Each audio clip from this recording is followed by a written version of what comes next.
Hello and welcome everyone. I'm your science teacher Himlata Chandolia. Students, today we are going to start a new chapter of class 7 science, that is chapter number 13, and name of chapter is motion and time.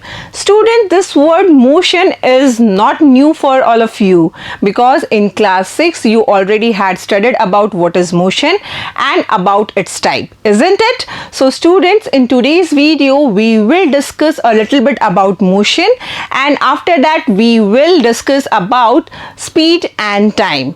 Okay, student, just have a look what are the topics that we have to discuss in this chapter. First we will discuss about motion. What is motion? And after that we will differentiate between what is the difference between slow and fast.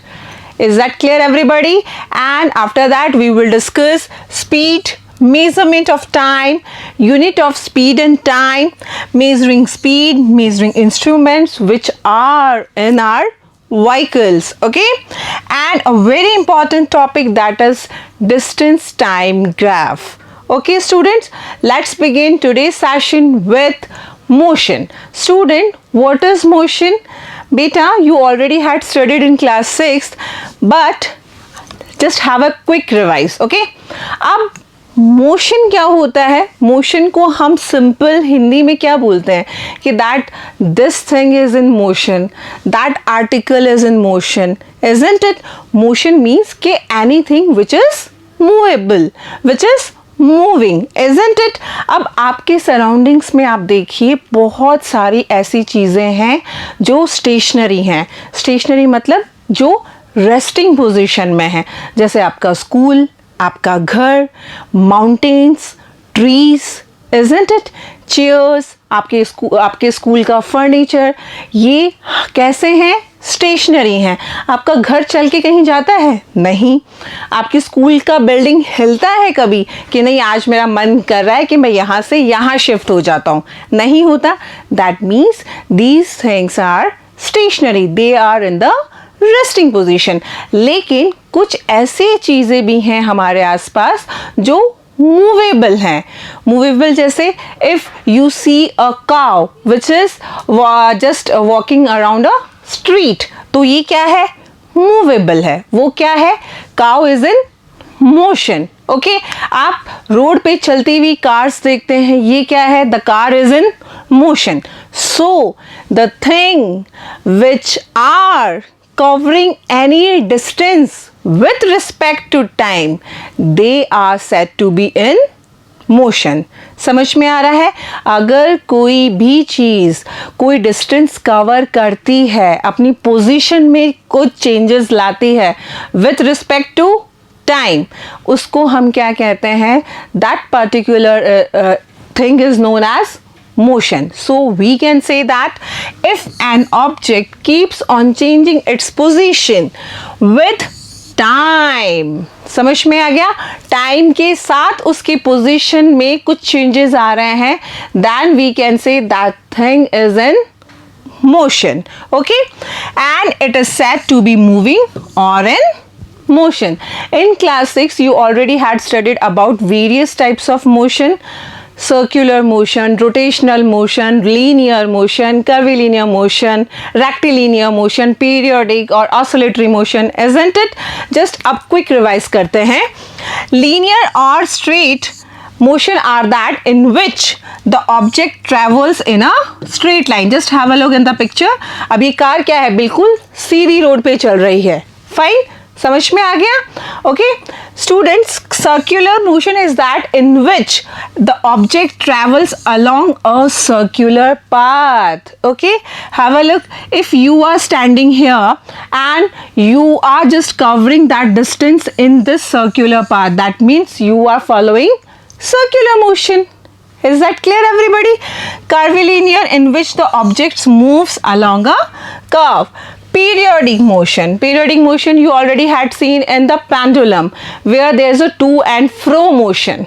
Okay, fine. Rotational motion होता है जो हमारी अर्थ करती है. Is that clear, everybody?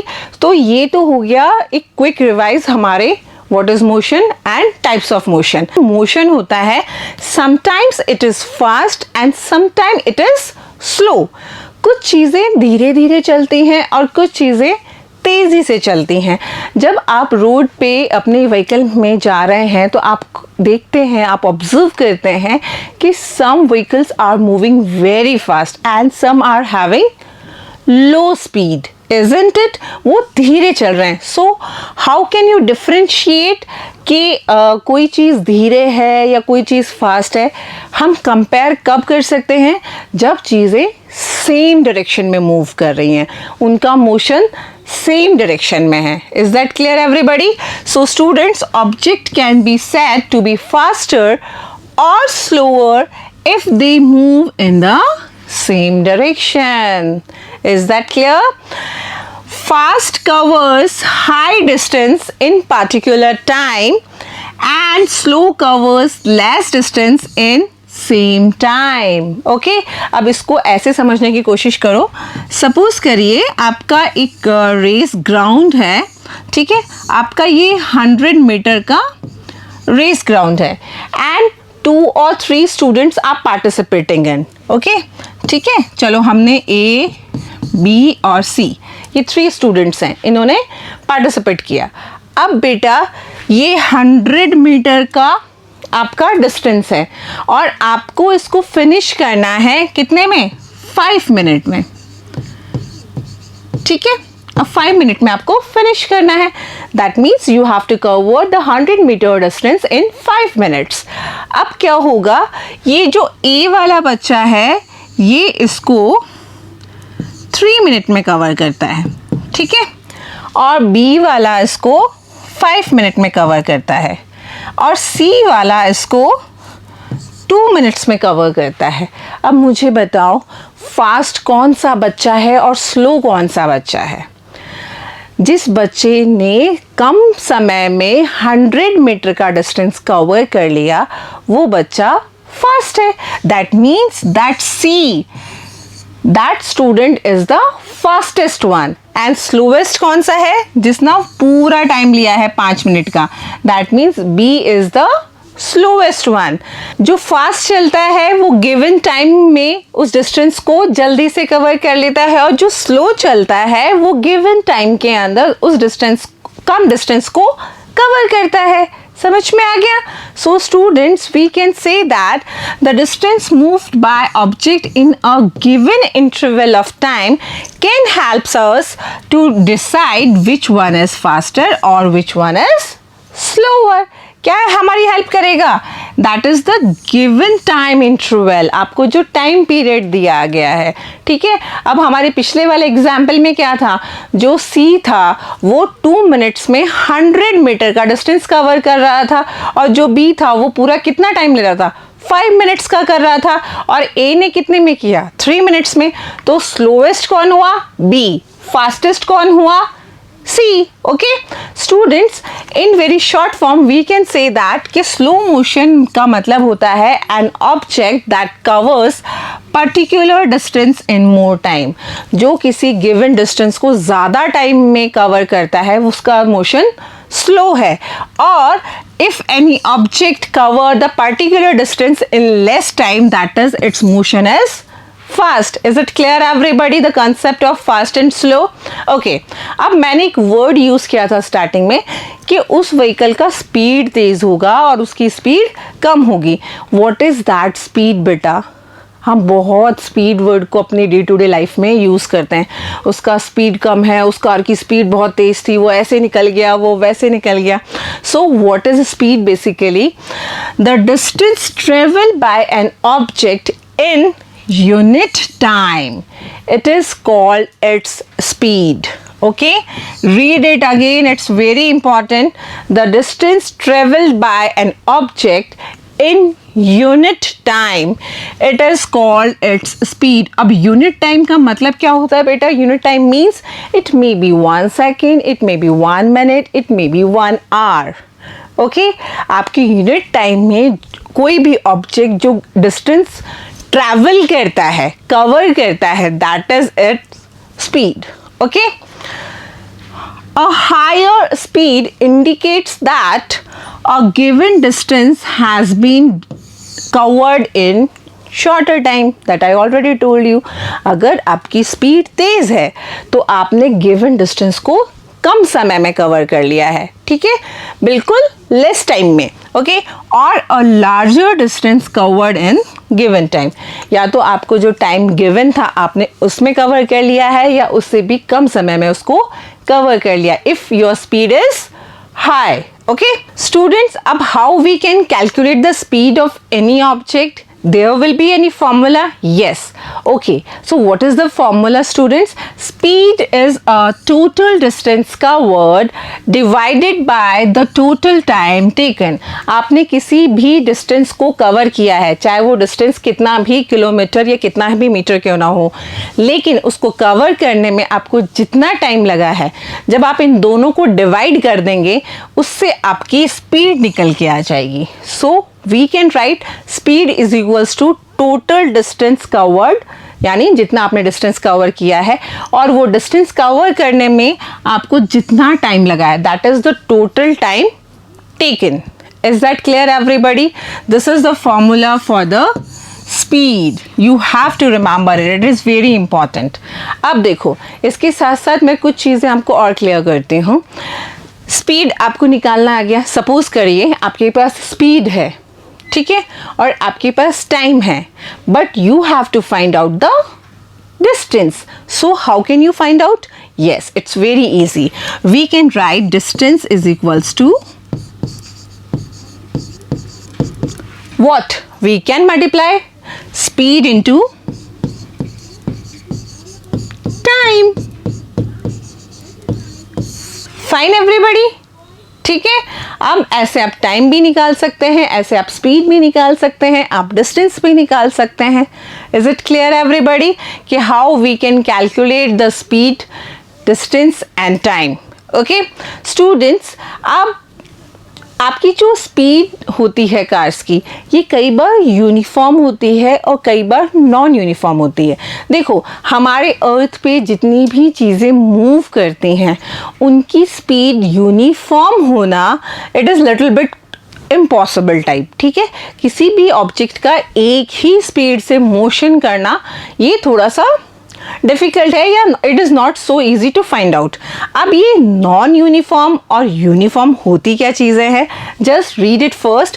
If the speed of an object moving along a straight line keeps changing, its motion is said to be non-uniform. देखिए, जब आप road पे अपना व्हीकल ड्राइव कर रहे हैं या राइड कर रहे हैं तो आपकी स्पीड हमेशा कांस्टेंट रहती है क्या? कांस्टेंट मीन्स कि बिल्कुल सेम रहती है क्या? जब आप साइकिल चलाते हैं तो आपकी जो साइकिल का स्पीड है क्या वो सेम रहता है? क्या वो कभी कम ज़्यादा ऐसा नहीं होता है ना? अगर इस तरह का स्पीड अगर आपका रहता है, then it is said to be कि that object is in non uniform motion. ठीक है, उसका स्पीड कांस्टेंट नहीं है. Fine everybody? An object moving along a straight line with a constant speed is said to be uniform motion. Okay? आप अगर एक straight path पे अगर सेम स्पीड से चलते जा रहे हैं, सेम स्पीड से साइकिल चला रहे हैं, सेम स्पीड से आपकी बाइक या कार चला रहे हैं, that means you are maintaining the same speed and you are walking, you are riding in the same path, on a straight line path, then it is said to be that your object is in uniform motion. और ये possible बहुत कम होता है क्योंकि हमारी speed कम ज़्यादा कम होती रहती है. समझ में आ गया what is uniform, what is non uniform? Okay, is it clear to everybody?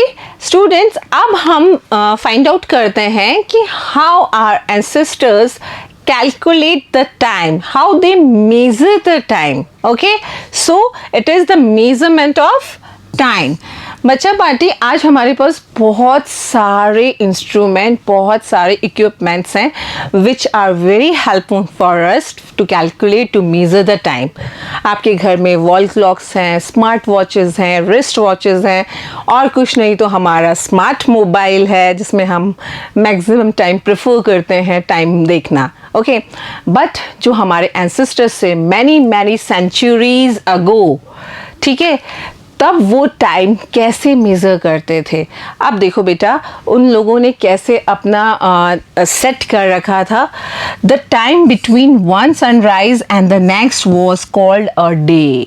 ठीक है, एक सनराइज से अगले सनराइज के बीच का जो टाइम पीरियड है, दे notice at a day which is of 24 hours. Is that clear everybody?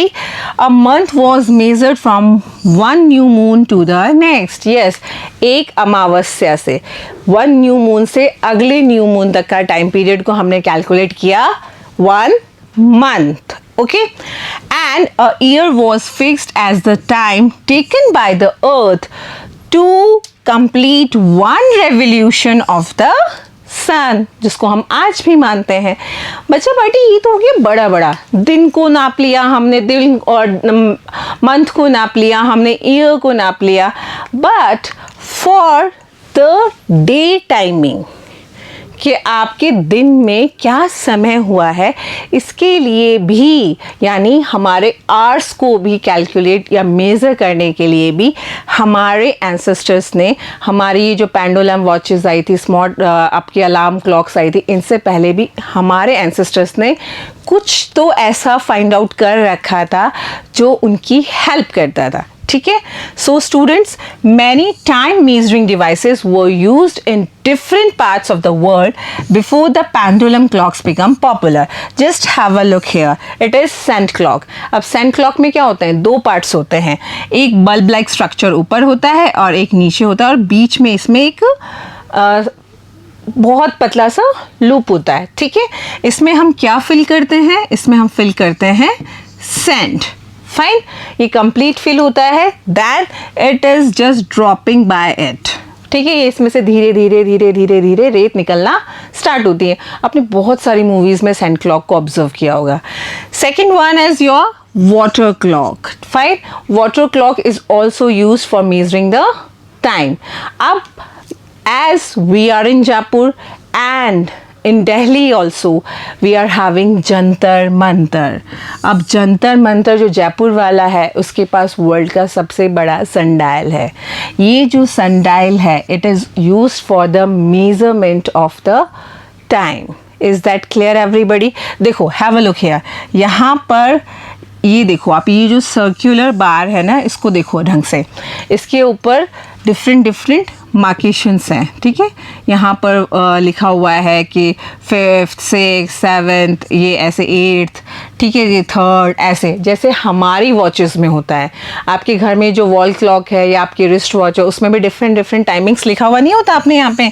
जैसे ये सपोज़ करिए यहाँ पे 12 लिखा हुआ है, ये 3, ये 6, ये 9, ठीक है, and then we are having the hands of the clock. ठीक है, वो छोटी सुई और बड़ी सुई। तो सेम हियर, ये जो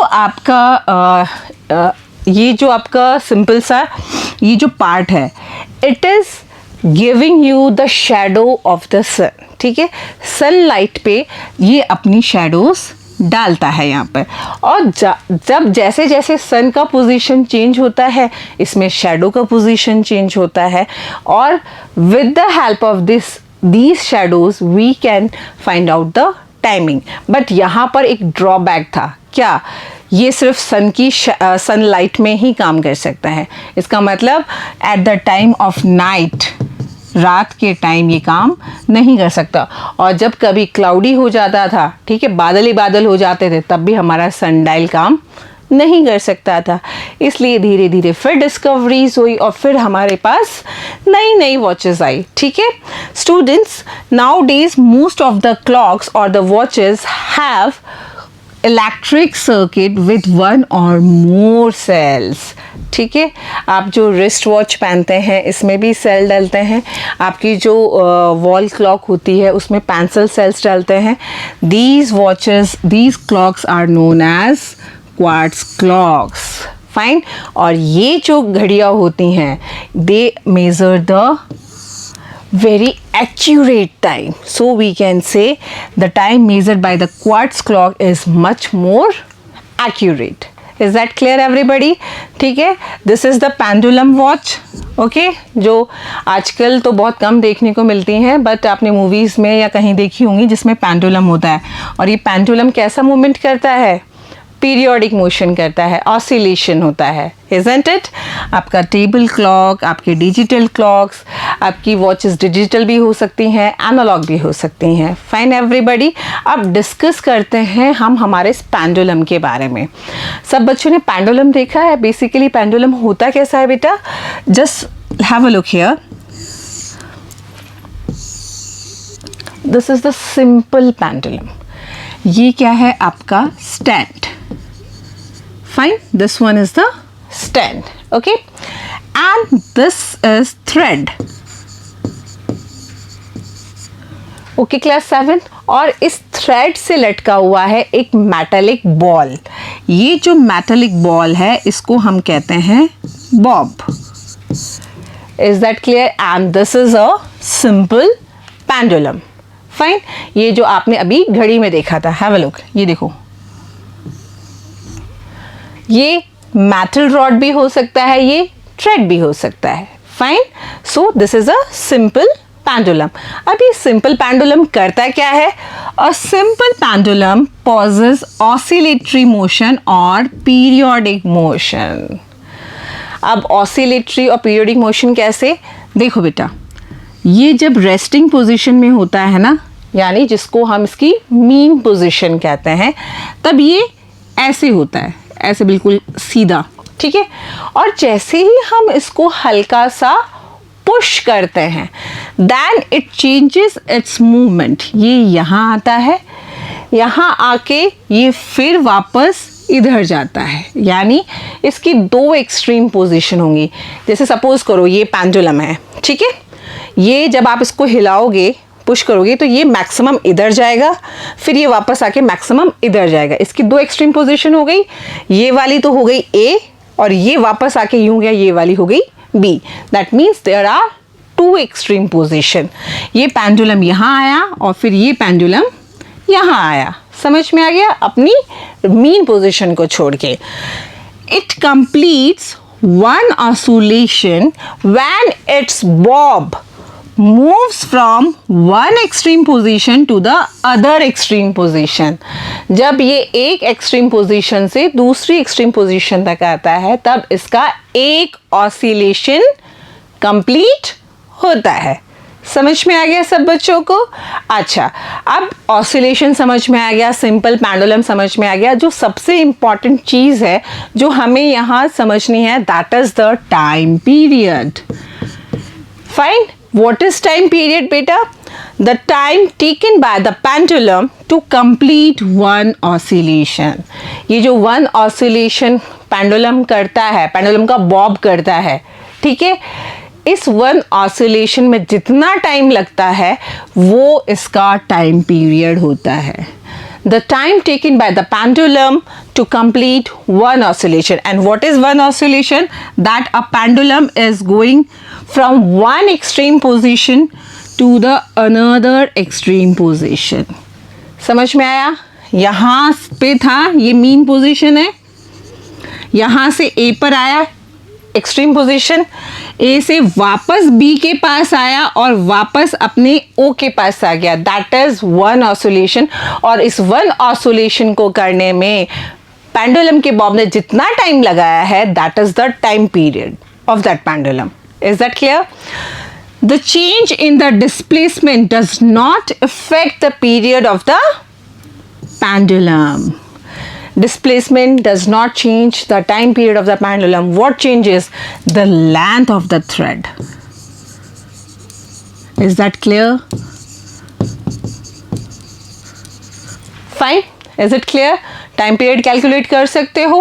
आपको क्या दिया हुआ है? वन एक्सट्रीम पोजीशन से सेकेंड एक्सट्रीम पोजीशन, ठीक है। आपने जितने ऑसिलेशन उसने किए, आप एक ऑसिलेशन का क्या कहलाता है? The time taken by the pendulum for the one oscillation is known as the time period, ठीक है, मान लीजिए इसने 5 ऑसिलेशन किए तो टाइम पीरियड कितना होगा, 1 ऑसिलेशन में इतना लगा तो 5 ऑसिलेशन में इतना लगेगा। Simple pendulum is clear to everybody students. अब हमारे पेंडुलम वॉचेस, हमारे डिजिटल क्लॉक्स, हमारी क्वार्ट्ज क्लॉक्स, ये सब तो हम यूज़ कर ही रहे हैं और इनके अंदर जो हमारा मेन जो टाइमिंग्स होते हैं, जो यूनिट्स होती हैं, वो क्या होती हैं बेटा, सेकेंड, सेकेंड के बाद मिनट, मिनट के बाद our, isn't it? But when we are just doing the specific work, suppose करिए हम स्पोर्ट्स में बात करते हैं, जब वहाँ पर रेसिंग होती है तब हम वहाँ पर सेकेंड्स के भी छोटे पार्ट्स की बात करते हैं। Scientist are doing so many research works than they are using the very very smaller units of the second. What are they? Just have a look students. Different units of time are used depending on the need. Yes, exactly. 1 microsecond is 1 millionth of a second. अब जिसको हम 1 microsecond कहते हैं, it is the 1 millionth part of a second. Okay, students? A nanosecond is 1 billionth of the second. अब ये सारी चीज़ें तो क्या है, हमारे तो किसी काम की नहीं है, क्योंकि इतना माइन्यूट वर्क अपन नहीं करते हैं, हमारे लिए तो सेकंड चल जाता है। But when a sports person is running, जहाँ पर हम नैनो सेकेंड्स का वहाँ पर हम 1 माइक्रोसेकेंड्स का भी डिफरेंसेस कैलकुलेट करते हैं। The time measuring devices used in sports can measure time interval that are 1/10 or 1/100th of a second. Is that clear everybody? Fine, सबको समझ में आ रहा है। अब हमने हमारी एज कैलकुलेट कर ली। हम हमारी एज को मंथ्स में कैलकुलेट करते हैं क्या? नहीं। जो बच्चा 1 ईयर से छोटा होता है उसको हम कहते हैं ये 5 मंथ का है, 6 मंथ का है। लेकिन क्या हम हमारी एज को डेज में या मंथ्स में कैलकुलेट करते हैं? उसके लिए हम बड़ी यूनिट्स यूज़ करते हैं, जैसे years, isn't it? So here students, the times of historical events are stated in terms of centuries and millenniums. जो हमारी पुरानी चीज़ें हैं, जो बहुत बहुत पुरानी हैं, उनको हम क्या कहते हैं कि इतने साल पहले, ठीक है, then we are using the words or the terms centuries and millenniums. Okay, and when we are going to calculate the ages of the planets and stars, because हमारे जो अर्थ में है, अर्थ पे या हमारे जो यूनिवर्स में जो हमारी गैलेक्सीज हैं, यहाँ पर हमारे सोलर सिस्टम में जो प्लैनेट्स हैं, जो स्टार्स हैं, इनकी एजेस भी तो कैलकुलेट होंगी, क्योंकि ये भी तो बहुत टाइम से हैं। Than the ages of stars and planets are often expressed in billions of years. Is that clear everybody? Fine. Time units are clear to everybody that we are using different time units for our different needs. Okay, students, अब हम discuss करते हैं that how we can calculate the time and speed. Yes, you already know that कि we are calculating time in second, minute and hour. But what are the units? ठीक है, time की units तो हमें पता है कि सेकेंड्स हैं, मिनट्स हैं, आवर्स हैं, but what are the units of the speed? अब टाइम की जो सबसे बेसिक यूनिट है, it is known as second and it is denoted by S. Okay, and after second we are having minute, and everybody knows that 1 minute is equals to 60 seconds, 1 hour is equals to 60 minutes, and 1 hour is equals to 3600 seconds. समझ में आ गया? Fine. In the same manner, there are units of speed. The basic unit of speed is meter per second. After that, meter per minute, and the larger unit is kilometer per hour. They will help you when you are solving the numericals. ठीक है, और हमेशा ध्यान रखना, जब भी हम numerical solve करते हैं, हम टाइम कैलकुलेट कर रहे हैं या हम स्पीड कैलकुलेट कर रहे हैं या हम डिस्टेंस कैलकुलेट कर रहे हैं, हमें हमेशा यूनिट्स लिखनी है। बिना यूनिट के हमारे आंसर वैलिड नहीं रहते हैं। Is that clear? And always remember, when you are writing any unit, the units are always in singular form. कैसे? सपोज करिए आपने 8 सेंटीमीटर का लाइन खींचा, तो you are always writing 8 centimetre, not centimetres. ठीक है, आपने 10 किलोमीटर का डिस्टेंस कवर किया, then you are writing 10 kilometres, you are not writing 10 kilometres, ये नहीं लगाते हैं हम, समझ में आ गया? So always right it in singular. Fine everybody. Students, today's part of this video is complete here. You have to revise what we learned today. We will discuss the remaining part of the chapter in the next video. Okay students, till then revise what we studied today. Okay, take care everybody. Thank you.